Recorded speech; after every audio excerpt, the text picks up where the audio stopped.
probably heard that tired old trope, "We have to fight 'em there, so we won't have to fight 'em here."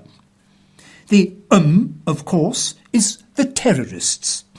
Whenever someone dares suggest that after 18 years of fruitless wars, perhaps it's time for Uncle Sam's losing war machine to de-escalate in the greater Middle East, you can expect some version of the worn-out platitude of here and there justification.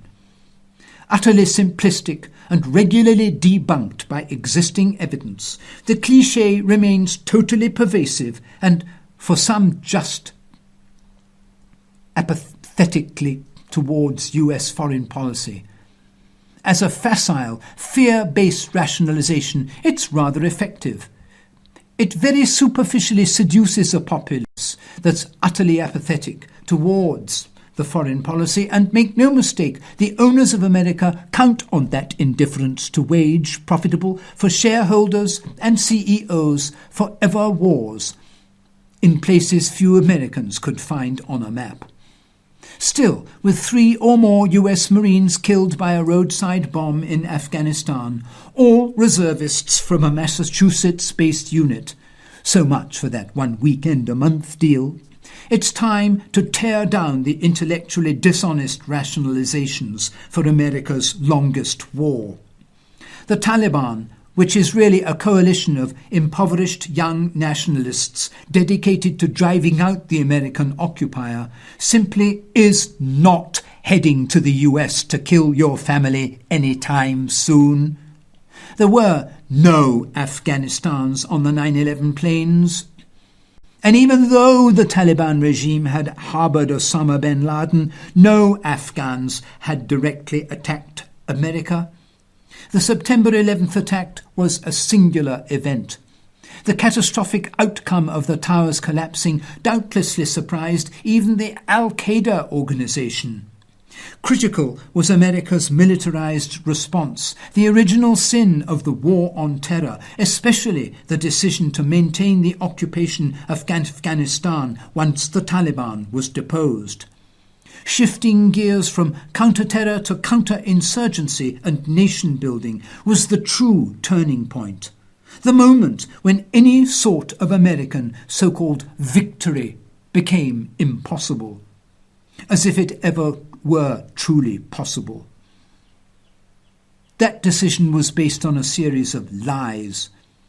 The lies were that if done right, counterinsurgency could remake whole societies, that Afghanistan could be transformed into a Jeffersonian republic at the point of a foreign bayonet, that trapped inside every Afghan there's an American just dying to escape.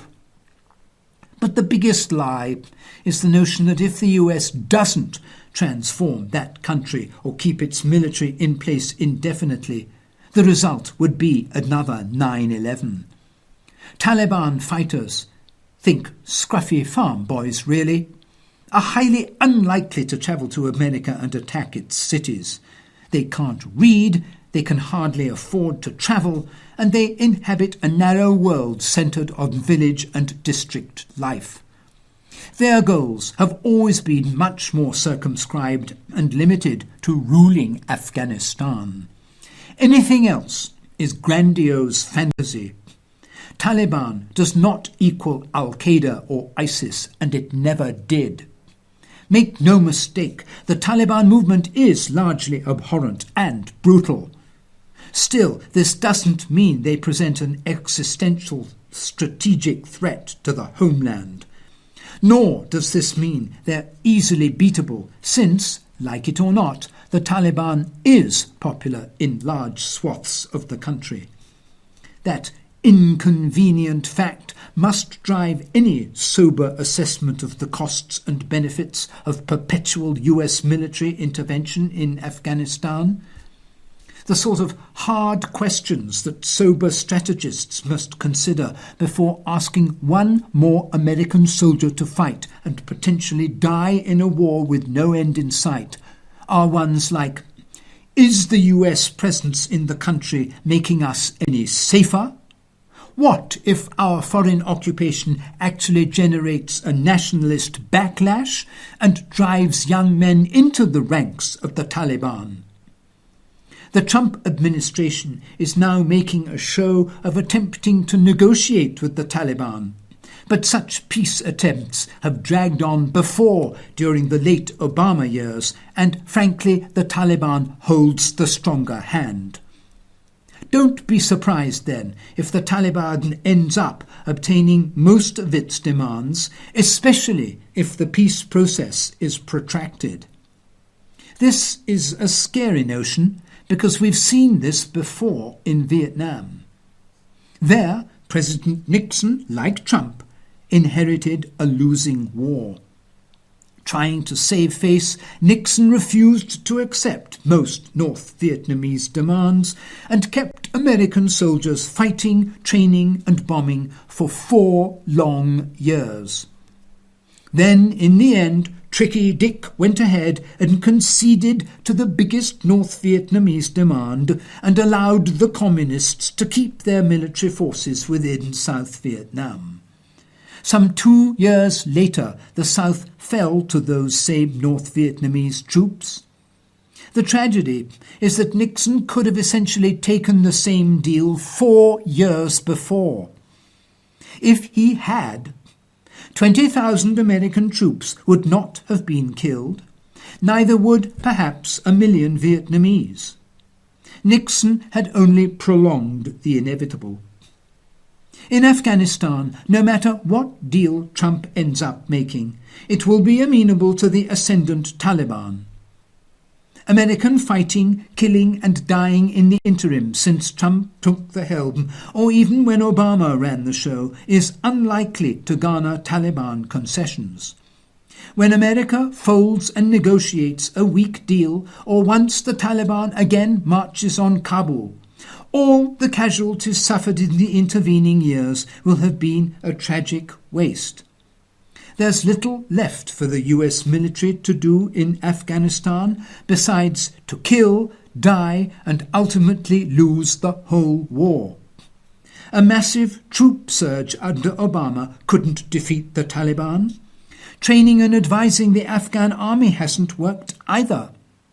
Allied Afghans are dying at unsustainable rates and can't be replaced indefinitely. Rather than admit this fact, the Trump administration simply classified it. Then there's the Afghan economy, which is utterly reliant on foreign aid. Kabul can't even fund its own security forces. The Taliban control a larger proportion of the country than at any time since 2011. If the mission is hopeless, one wishes the US government would at least admit as much. But it won't. Trump's only new plan was to keep the American troops in place against what he calls his instincts, mind you, and simply increase the bombing, including removing civilian casualty restrictions of the Obama years. The result? An 87% annual increase in strikes, 5 times as many as American air power unleashed in 2015. Nonetheless, the bombing bonanza has had nearly no effect on the strategic situation in the country. Sure, many more civilians were killed in the strikes, but who really cares about dead brown people anyway? They're not people, they're collateral damage. So here's what you really need to know. So long as the Taliban maintains the support or fear of the people in the south and east of the country and finds safe haven across the Pakistani border and possesses the fervent determination to resist foreign occupation, the US military will not succeed in Afghanistan, whatever that means anymore, unless it commits a near genocide of the people or invades and occupies nuclear-armed and heavily populated Pakistan in perpetuity. There are so-called Islamist terror groups across the greater Middle East from West Africa to South Asia, so why undertake indefinite ground combat in Afghanistan? It defies logic. Maybe that's the whole point. the sunken costs, corporate profits and militarized diplomacy that keeps the US at war is intrinsically absurd. We're through the looking glass, Alice. America no longer fights for any tangible, measurable goal. Wars aren't linked to discernible threats.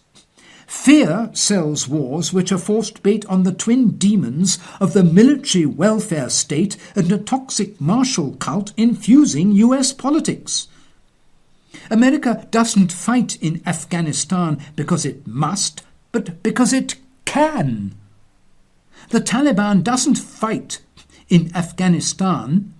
They hate Americans per se, but because they're there. It is the perfect formula for forever war. Through it all, the US is not winning. No amount of bombs or troops or time seems capable of altering that uncomfortable truth. This much I know. If I were sitting at a peace table, I'd want to hold the Taliban's hand. The shame is that someone's son or daughter will be the last American to die for a mistake, for a lie, and for some number of the dead will have been killed long after it mattered and well after it gained negotiators any leverage. For that reason, and especially for America's collective apathy, Americans are all complicit in a great crime against the troops they so celebrate. Yet another contradiction in a nation now defined by them.